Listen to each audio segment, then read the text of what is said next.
Assalamualaikum warahmatullahi wabarakatuh. Sampai sekarang masih ada aja ya orang yang ngomong hal yang salah soal minyak goreng.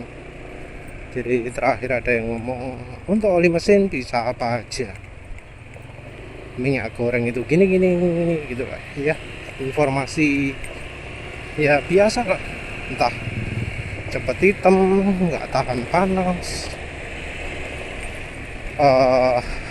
bisa bikin lumpur gitu. Jadi soal untuk menghasilkan lumpur sendiri itu orang itu banyak yang salah paham ya. Dipikir kalau lumpur itu nggak akan pernah terjadi kalau pakai oli mesin yang asli orisinil. Tentu ini yang ngomong biasanya pemakai sepeda motor ya, karena kalau pemakai mobil ya sudah banyak yang ya jadi korban lah ya, merasakan sendiri bagaimana oli orisinil, oli ya sebotol 100.000, 1 liternya 100.000, kalau di total mungkin untuk satu mobil bisa 800.000.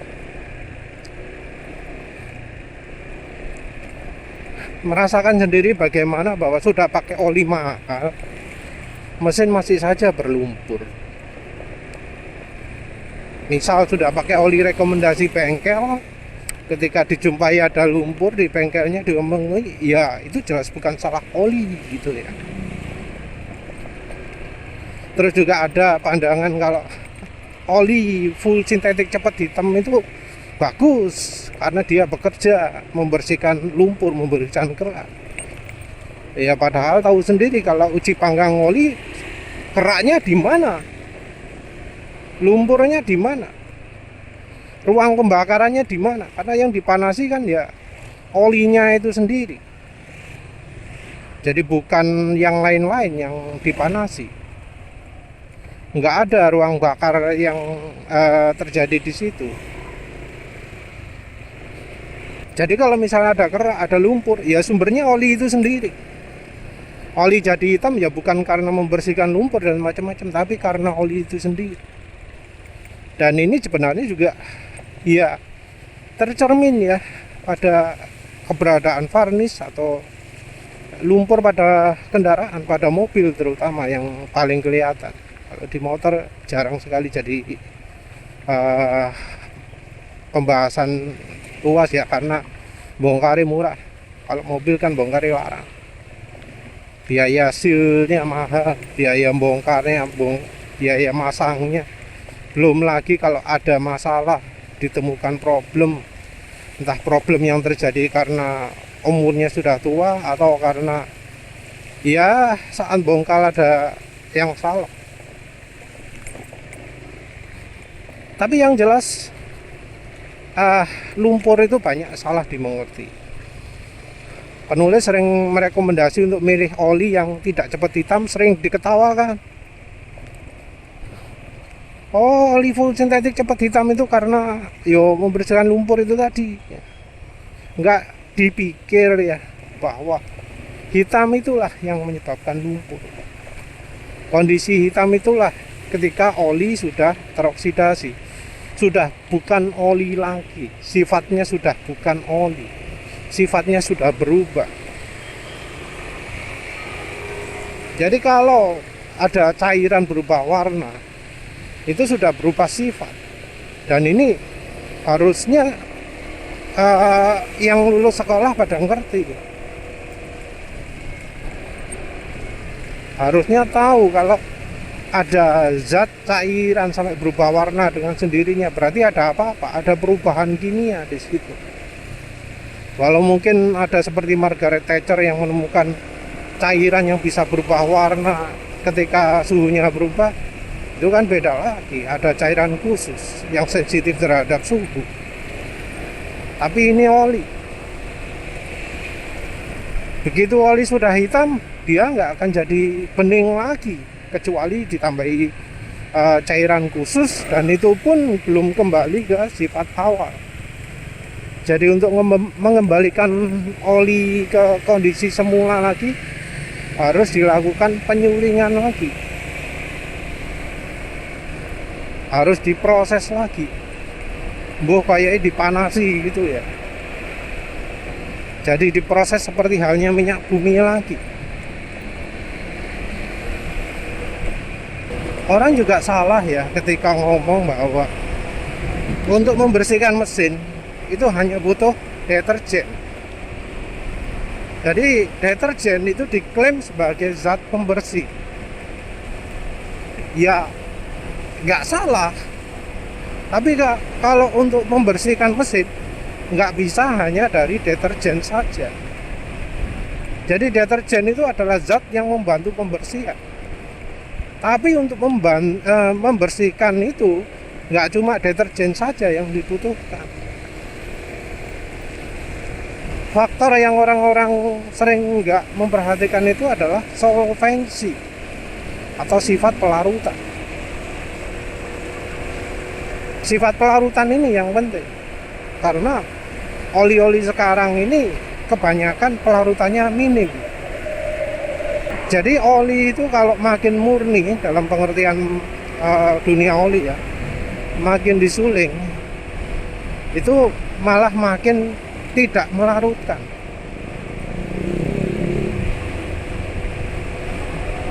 Loh, kenapa kok malah dihilangkan? Karena zat-zat yang terkandung pada bahan dasar oli itu, yang pelarutannya kuat, yang mudah melarutkan, itu masa pakainya pendek. Jadi di base oil itu biasanya ada aromatik, naphtenik, dan parafinik. Kalau dimurnikan nanti yang didapat adalah parafinik. Makin banyak parafiniknya, yang lain berkurang. Tujuannya adalah untuk bikin oli itu lebih awet. Makin dimurnikan, makin sedikit aromatik dan naphteniknya. Nah, aromatik dan naphtenik ini merupakan molekul yang zat-zat yang daya larutnya kuat.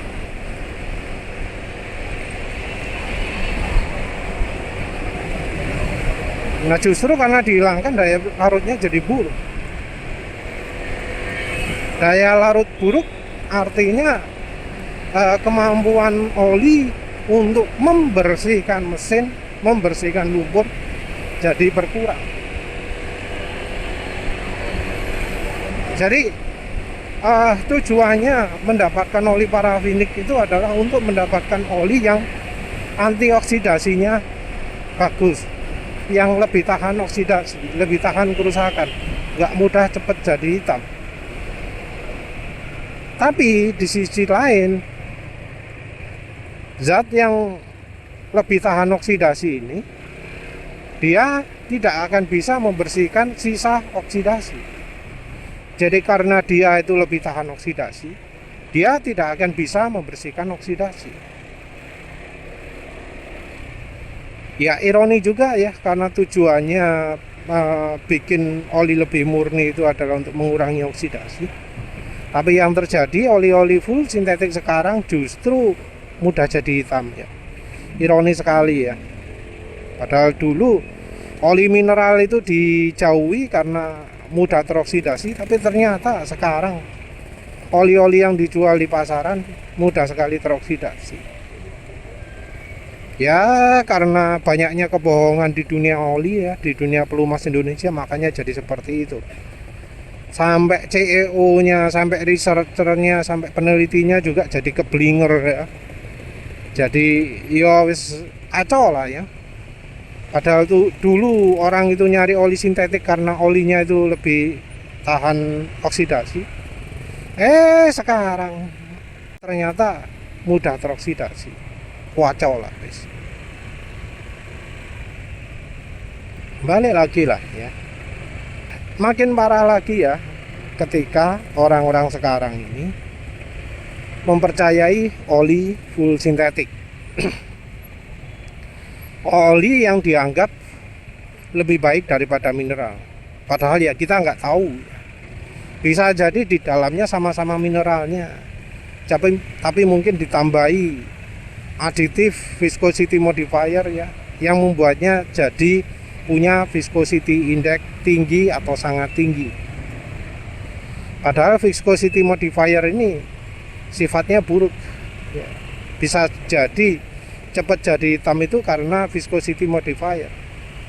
Belum lagi viscosity modifier ini nggak tahan pemakaian lama atau pemakaian RPM tinggi, cepat jadi encer. Jadi oli yang di labelnya dituliskan 10W40 bisa jadi ketika dipakai jadi 0W20.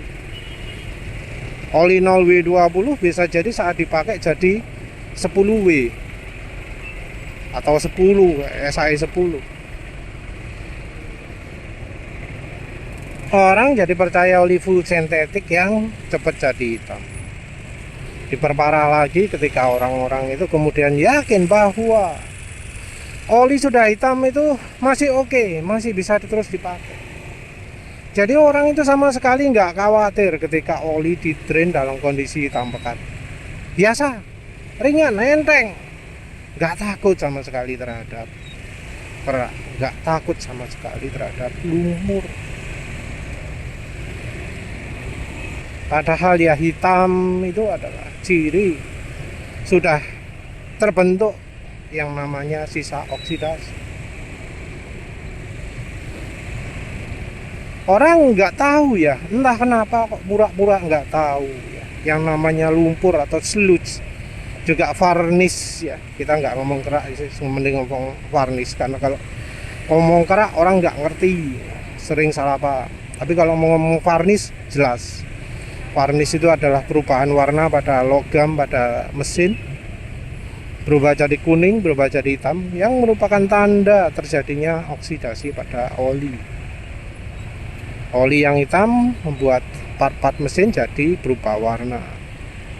Dan yo entah mengapa hebat sekali sales oli di Indonesia sehingga membuat orang yakin bahwa oh itu ciri oli melindungi mesin. Jadi kalau ada oli yang bikin mesin itu cepat kuning, bangga sekali disebut, wah ini olinya melindungi mesin gitu ya. Goblok. Kalau di luar negeri itu namanya varnish, dan varnish disebut sebagai hal yang buruk. Kalau di Indonesia dianggap hal yang baik. Wis gak ngerti ya. Sampai mana tadi lupa wis, kakean ngamuk. Yang jelas yang namanya oli itu sudah hitam dianggap masih oke, dianggap ciri yang bagus, dibiarin aja. Mereka justru cari oli-oli yang cepat jadi hitam. Mereka nggak ngereken ada yang ngomong, oh oli ini ternyata cepat jadi hitam. Nggak ngereken, cuek, karena dianggap hitam itu bagus. Padahal nggak tahu ya, mereka itu nggak sadar bahwa yang namanya hitam itu adalah sumbernya lumpur, sumbernya kerak. Coba cari definisi sludge itu. Coba lihat apa pengertian sludge,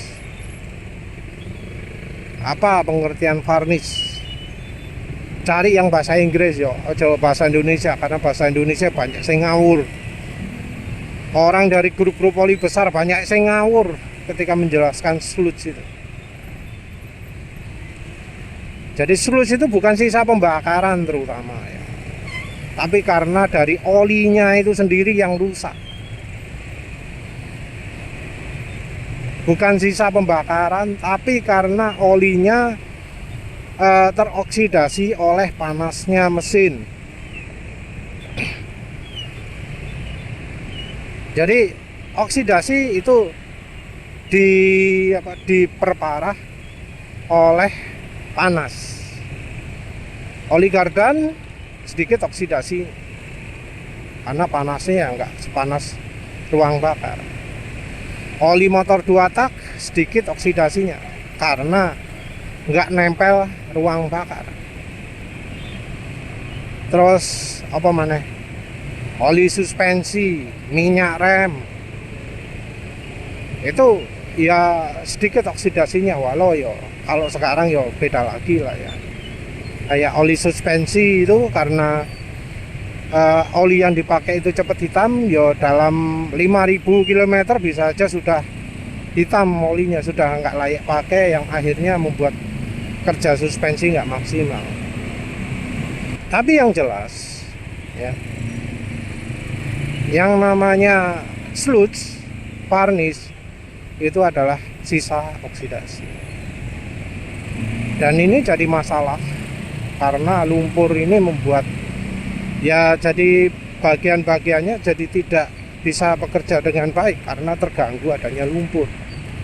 Kalau lumpurnya mengendap di bawah toh no problem, tapi kalau sudah naik-naik ke atas jadi bikin partnya nggak imbang, jadi bikin bahkan saluran olinya, aliran olinya jadi nggak lancar atau bahkan berhenti sama sekali. Nah, seperti penulis jelaskan tadi, yang namanya oli sekarang itu kebanyakan punya daya pelarutan yang buruk, nggak bisa membersihkan mesin ya dari lumpur. Terus terang kalau kondisi macet gini, penulis itu bukan orang yang tahu caranya memilih jalan. Pilih jalan kiri, ternyata yang kanan lebih cepat. Pilih jalan kanan, yang kiri lebih cepat. Sembuh lah. Harus saya wis. Ya terus. Jadi pelarutan oli sekarang ini buruk. Ya sebenarnya ya kalau dunia oli ini masih genah, maka oli itu harusnya tidak sampai buruk seperti itu.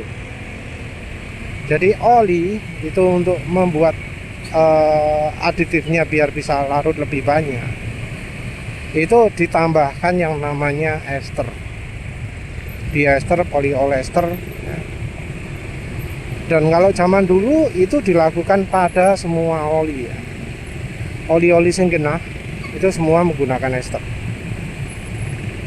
Nah sekarang kok jadi sesuatu yang istimewa ester?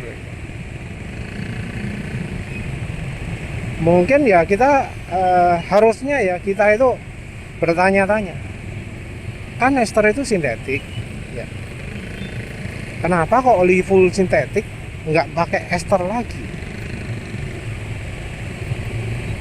Ya jawabannya sih karena sintetiknya bukan sintetik tulen. Jadi kalau oli full sintetik yang formulasinya bener-bener bagus ya, itu dia tidak akan hanya menggunakan bahan yang namanya PAU saja, tapi juga ester. Tapi sekarang kan oli full sintetik sudah bukan PAU lagi. Dia ya istilahnya mineral dicampur pengental. Nah, kalau pakai trik seperti itu kan jelas bahwa harga bahan sangat murah dibanding dengan oli full sintetik murni yang betulan, yang grup PAO gitu. Jadi menambahkan ester itu jadi sesuatu yang sangat luar biasa. Oleh karena itu oli dengan ester itu jadi sebuah oli yang ya klasik, jadi jauh di atas. Oli tanpa ester dengan yang pakai ester harganya bisa sampai beda 50.000 atau bahkan 100.000. Padahal sama-sama full sintetik ya. Aneh. Kalau dulu oli sintetik tanpa ada kata-kata fullnya itu sudah bahannya pakai untuk harga yang sama, sekarang ini kita dapat oli sampah. Harga yang sama. Jadi sekarang ini pabrik oli cari untung gila-gilaan. Bahan oli pakai yang super murah, cuma dikasih aditif lebih mahalan dikit, dijual dengan harga yang sama dengan oli dengan bahan dasar PAO.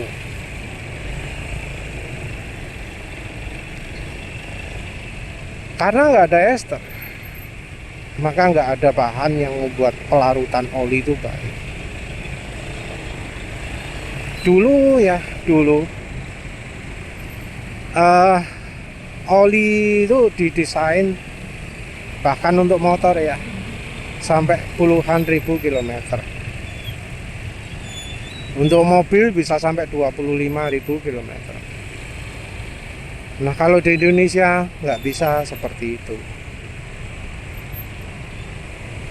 Oli mobil ya kalau yang biasa-biasa mungkin cuma 2.500 kilometer ya pemakaiannya.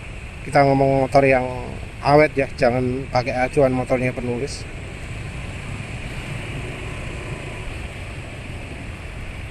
Kalau untuk motor ya mungkin 1000 atau bahkan 500 km. Masa pakai oli sekarang seperti itu ya. Kalau untuk Gojek ya mungkin 500 km itu wis. Kalau kita ngomong olinya dealer, oli yo sing dalam tanda kutip sip katanya mekanik, sip katanya bengkel. Sayangnya juga oli-oli yang dengan ester ini kalau sekarang ya nggak dijamin esternya itu cukup. Jadi sekarang ini oli dengan kandungan ester 0,5% pun, jadi kalau dalam 1 liter mungkin cuma 5 ml kali ya, itu berani ngomong olinya mengandung ester. Kalau kita lihat safety data sheet ya, kandungan ester kalau nggak salah disebut biopo gitu ya, itu kandungannya antara 0,5 sampai 2,5%, itu ada yang nyebut gitu. Ya maaf kalau salah, tapi ya sepemahaman penulis kandungan ester itu bisa aja 0,5% sudah dianggap mengandung ester. Nah yang terjadi adalah oli sudah mengandung ester tapi daya larutnya masih kurang tahu. Apalagi sekarang kebanyakan oli itu tidak ada ester, sudah cepat hitam, nggak ada esternya. Terus kemudian orang nggak khawatir sama sekali ketika oli yang di drain itu kondisinya hitam.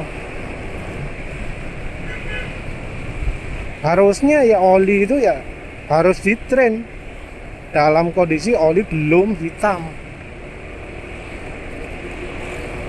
Kalau ingin tahu hitam enggaknya ya pakai kertas tisu, teteskan 1 tetes ke kertas tisu, dilihat setelah 3 jam kondisinya bagaimana. Itu adalah metode standarnya. Penulis pakai ukuran 3 jam karena kalau cara pengukuran aslinya adalah dipanaskan 80 derajat selama 1 jam.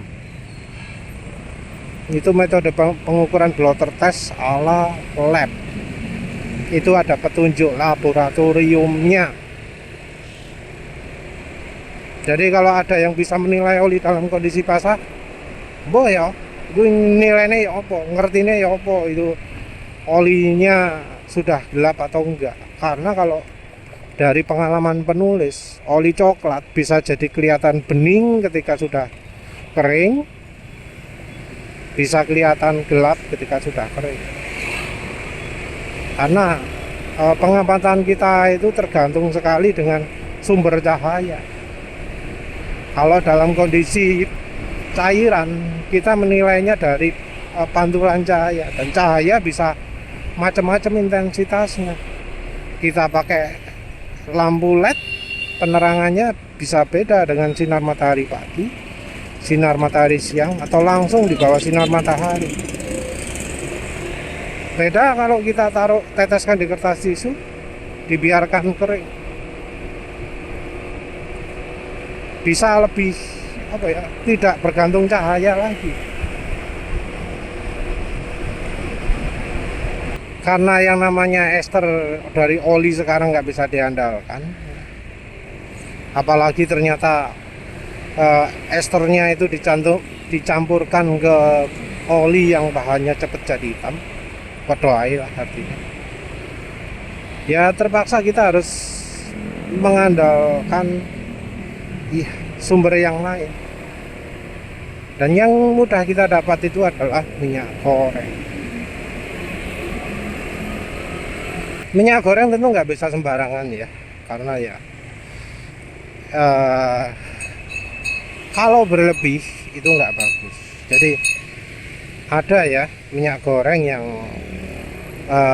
daya larutnya kuat, tapi masalahnya daya larut kuat ini akan mempengaruhi macam-macam. Jadi yang paling sering kena ya seal. Minyak goreng yang pelarutannya kuat akan mempengaruhi seal. Mempengaruhi dalam artian jadi rembes nanti.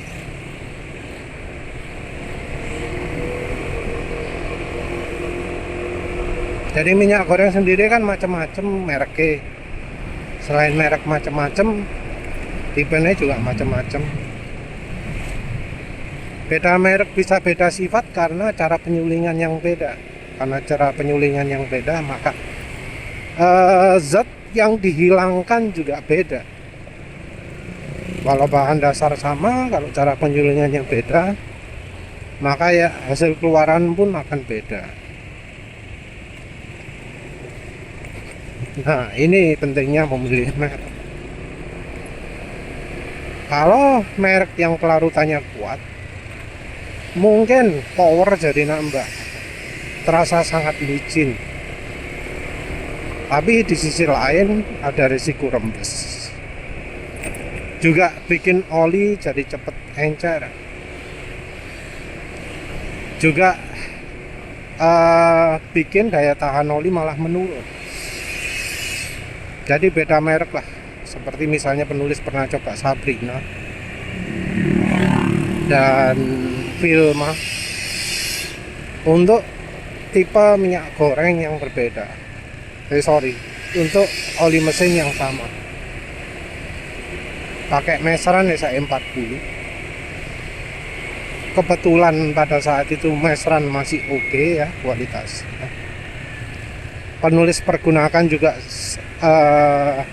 nggak langsung, tapi ketika sudah berapa ratus kilometer